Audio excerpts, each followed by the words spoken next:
Hai, Assalamualaikum warahmatullahi wabarakatuh. Selamat pagi teman-teman. Perkenalkan, nama saya Sartika dengan NPM 2017215000391. Saya dari kelompok 4. Hari ini saya akan mempresentasikan materi tentang kegunaan dieksis dalam pragmatik.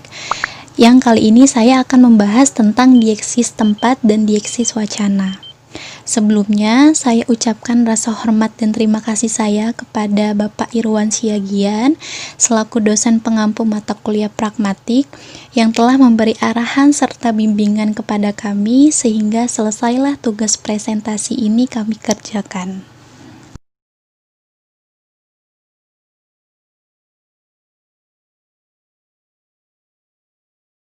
Manusia menggunakan bahasa sebagai alat komunikasi, yaitu untuk menyampaikan pesan dari pengirim ke penerima. Dalam pemakaiannya, bahasa memiliki berbagai variasi yang disesuaikan dengan situasi dan kondisi yang ada, tanpa mengabaikan kaidah penggunaan bahasa. Dalam tindak komunikasi lisan, manusia menggunakan ujaran-ujaran yang memiliki berbagai makna. Makna dari sebuah ujaran berbeda-beda, tergantung dari konteks situasi di mana ujaran itu digunakan. Oleh karena itu, untuk memahami makna dari sebuah tindak komunikasi, kita harus mengkaji ujaran tersebut secara pragmatik. Dieksis merupakan salah satu aspek yang dibahas dalam cabang ilmu pragmatik.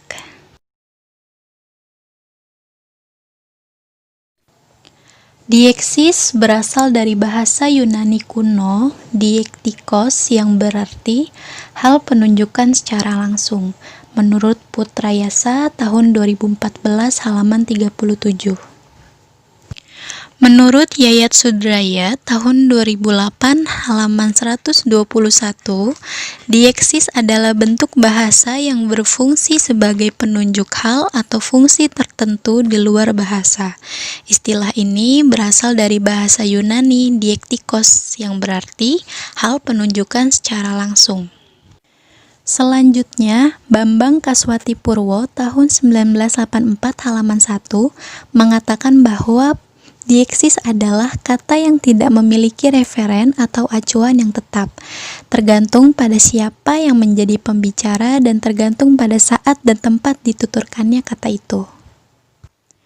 Bambang Kaswatipurwo tahun 1984 juga memaparkan secara rinci pada diagram mengenai dieksis yang telah disebutkan oleh Levinson, yaitu dieksis persona, dieksis tempat atau ruang, dan dieksis waktu.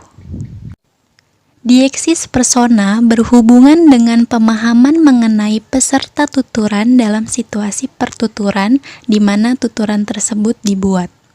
Dengan kata lain, dieksis persona memiliki pemahaman yaitu pendengar atau pembicara yang terlibat dalam satu percakapan dan di mana percakapan itu berlangsung. Dieksis ruang atau tempat berhubungan dengan pemahaman lokasi atau tempat yang digunakan peserta tuturan atau percakapan dalam situasi pertuturan atau percakapan.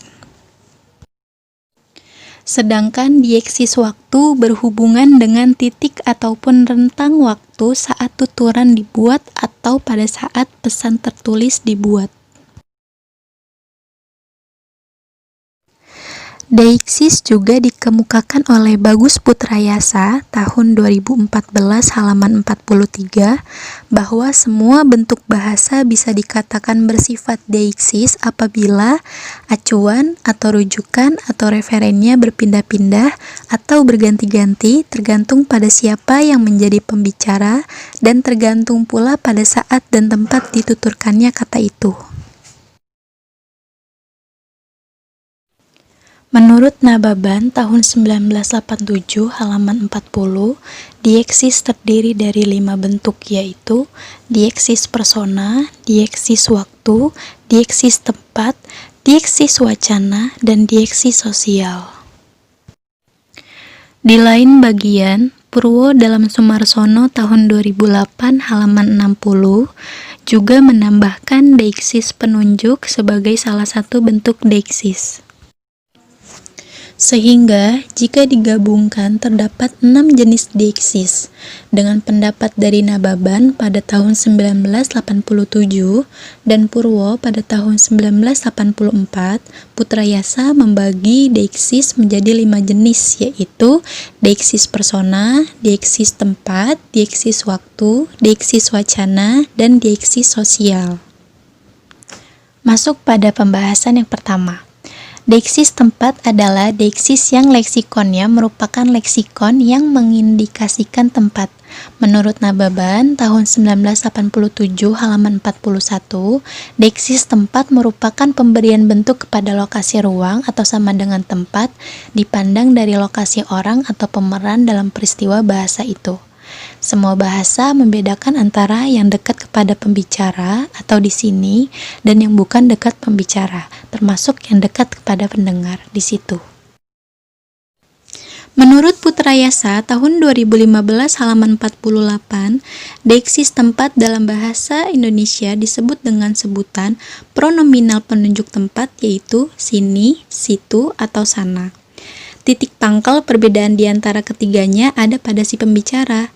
Jika sesuatu yang ditunjuk berada dekat dengan pembicara, maka digunakan kata sini. Jika sesuatu yang ditunjuk berada agak jauh dengan pembicara, maka digunakan kata situ. Jika sesuatu yang ditunjuk berada jauh dengan pembicara, maka digunakan kata sana, karena hal tersebut menunjuk lokasi. Pronominal penunjuk tempat sering digunakan dengan preposisi pengacu arah, di atau ke atau dari, sehingga membentuk beberapa pronominal penunjuk tempat, yaitu di sini, ke sini, dari sini, di situ, ke situ, dan dari situ. Dalam pragmatik, deiksis tempat atau ruang berhubungan dengan pemahaman ruang dan tempat digunakan pada lokasi tempat peserta pembicara dalam pembicaraan. Tempat atau lokasi dapat menjadi deiksis jika tempat atau lokasi dapat terlihat dari lokasi orang-orang yang melakukan komunikasi dalam proses tindak tutur. Contoh ujaran deiksis tempat terdapat pada gambar berikut. Konteksnya, seorang pria yang sedang asik merokok di lingkungan sekolah di mana area tersebut terdapat simbol larangan untuk merokok dan mendapat teguran dari seorang siswa di sekolah itu. "Tolong jangan merokok di sini, Pak." Pada dialog anak tersebut terdapat kata sini yang merupakan kata deiksis. Kata sini yang dimaksudkan oleh siswa tersebut mengacu pada tempat saat dialog itu berlangsung, yaitu di sekolah. Masuk pada pembahasan yang kedua, yaitu deiksis wacana. Deiksis wacana ialah rujukan kepada bagian-bagian tertentu dalam wacana yang telah diberikan dan atau yang sedang dikembangkan, menurut Nababan 1987. Deiksis wacana mencakup anafora dan katafora.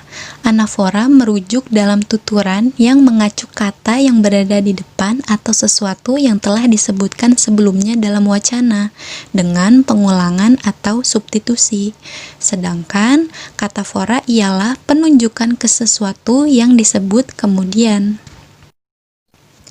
Bentuk-bentuk yang dipakai untuk mengungkapkan deiksis wacana itu adalah kata atau frasa ini, itu, yang terdahulu, yang berikut, yang pertama disebut, begitulah, dan sebagainya.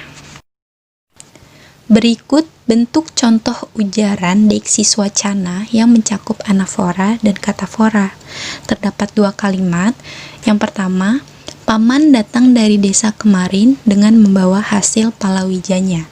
Yang kedua, karena aromanya yang khas, mangga itu banyak dibeli.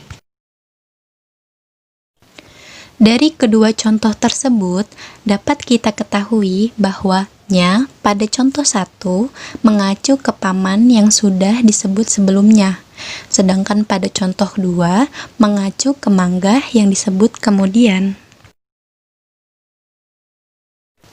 Dalam kehidupan setiap hari, sering kita jumpai penggunaan deiksis dalam berbagai hal, misalnya dalam percakapan, surat kabar, dan dalam karya-karya fiksi lainnya.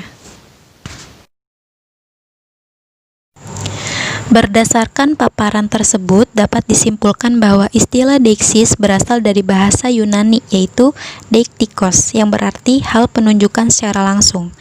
Deiksis terdiri dari 5 bentuk, yaitu deiksis persona, deiksis tempat, deiksis waktu, deiksis wacana, dan deiksis sosial. Menurut Nababan 1987 halaman 40. Di lain bagian, Purwo dalam Sumarsono tahun 2008 halaman 60 juga menambahkan deiksis penunjuk sebagai salah satu bentuk deiksis, sehingga jika digabungkan terdapat 6 jenis deiksis. Dengan pendapat dari Nababan dan pendapat dari Purwo, Putrayasa membagi deiksis menjadi 5 jenis, yaitu deiksis persona, deiksis tempat, deiksis waktu, deiksis wacana, dan deiksis sosial. Adapun deiksis tempat adalah deiksis yang leksikonnya merupakan leksikon yang mengindikasikan tempat, menurut Nababan 1987 halaman 41. Deiksis wacana mencakup anafora dan katafora. Anafora merujuk dalam tuturan yang mengacu kata yang berada di depan atau sesuatu yang telah disebutkan sebelumnya dalam wacana, dengan pengulangan atau substitusi. Sedangkan katafora ialah penunjukan ke suatu yang disebut kemudian.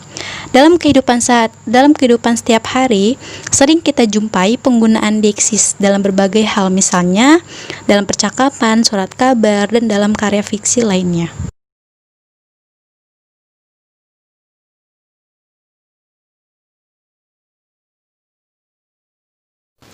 Terima kasih teman-teman yang sudah menonton. Saya pamit undur diri. Wassalamualaikum warahmatullahi wabarakatuh.